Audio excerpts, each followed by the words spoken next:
Since then, a lot of things have changed, but one thing remains true. The great House Kitchen promise. Call after a logbook service by a highly qualified mechanic. House Kitchen, over 270 locally aimed centres, servicing Australia since 1979. Hi, it's Matt Layton with a news briefing.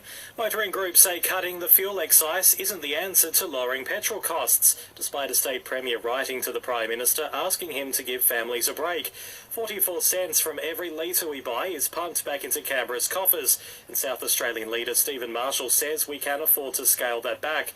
But Peter Curry from the NRMA says cutting the tax is not the answer. There's a few reasons for it. One of it, of course, is that the excise is designated to raise money from motorists to fix the roads that we drive on, and we need that funding to ensure that the road network stays at a safe level to reduce the loss of life on our roads. 2 people are dead and another is fighting for life in hospital after a string of stabbings in Melbourne. Police are looking into 2 separate incidents early this morning at Docklands and Coburg North.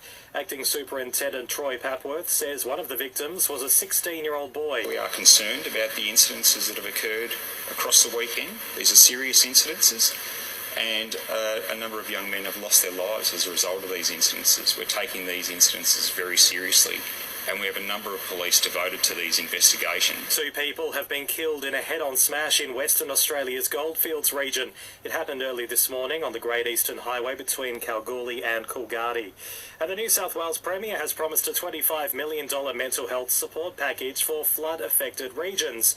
Dominic Perrottet says 8 recovery centres have been set up to assist victims in the state's north. What would you do with $1? Did you know that for every $1 donated to Food Bank, 2 meals are created? Head to foodbank.org.au. Day 2 of the second test between Australia and Pakistan is underway at Karachi. A short time ago, the Aussies were 3 for 284, with Usman Khawaja unbeaten on 132. Australia's thrashed New Zealand by 141 runs in a dominant display at the Women's World Cup. Captain Meg Lanning was full of praise for Ashley Gardner after her return from COVID isolation. It was great to have her back. Obviously a tough 10 days for her, but she's come back, incredibly well, and looking forward to the rest of the tournament for her. That's Meg on Fox Sports there. Buying or selling rural residential properties? Miller one and done. This is SAFM weather. Staying clear for the Limestone coast, southerly winds, an overnight low of 15 degrees, shower or 2 tomorrow, heading for a top of 26.